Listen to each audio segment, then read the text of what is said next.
Hello, everyone, and today we will be talking about the March on Washington, and specifically the rights movement and precisely the women's suffrage movement and how this movement was a turning point in history and provides rights for women such as the voting rights, the right to work, and to get paid at a higher salary. Many more changes were placed due to the March on Washington.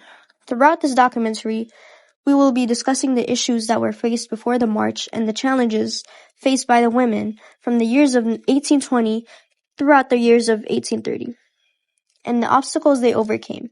In this documentary, we will also discuss the changes in which caused the turning point in the history of the women's rights movement and how everything changed since then. We will also compare and contrast the before and after the women's rights march.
In the 1970s, women were allowed to own their own property, and that was under effect after the women's suffrage movement, and was a turning point in history which allowed women to own their own properties and make more independent decisions on their own.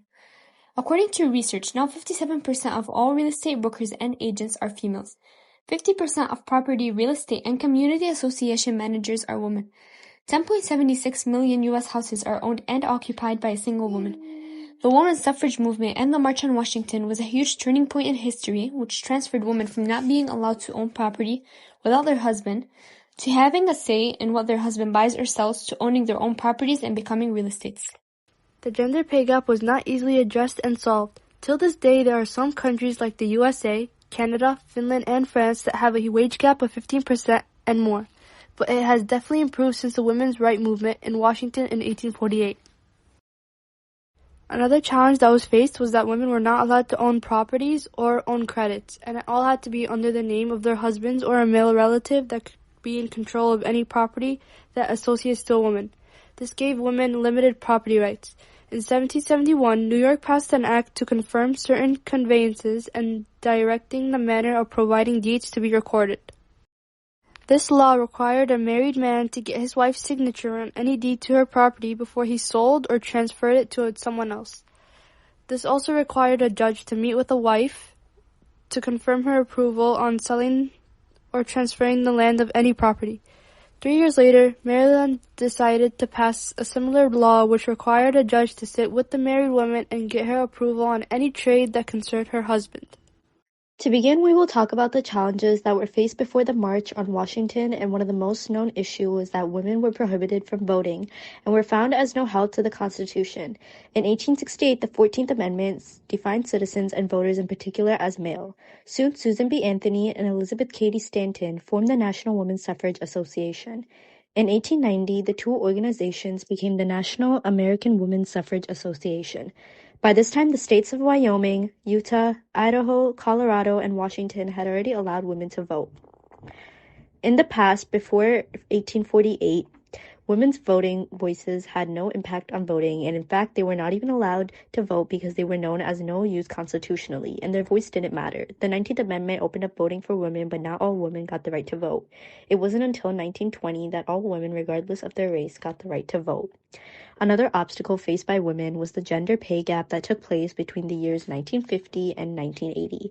The gender pay gap was when women would get paid way less than men, even though the jobs they had were the same or at the same qualities or hours of work. This gender pay gap is related to sexism or gender discrimination because of this women faced barriers to success, and they felt as if they were less than a man or have more disabilities, and realized they have to put an end to this issue and change what was happening. Not only were women not getting paid, but they were also not getting the same job opportunities as a man, and were getting discriminated against what job they wanted to work based on their gender. The women's suffrage movement produced the largest one-time increase in voters in America's history.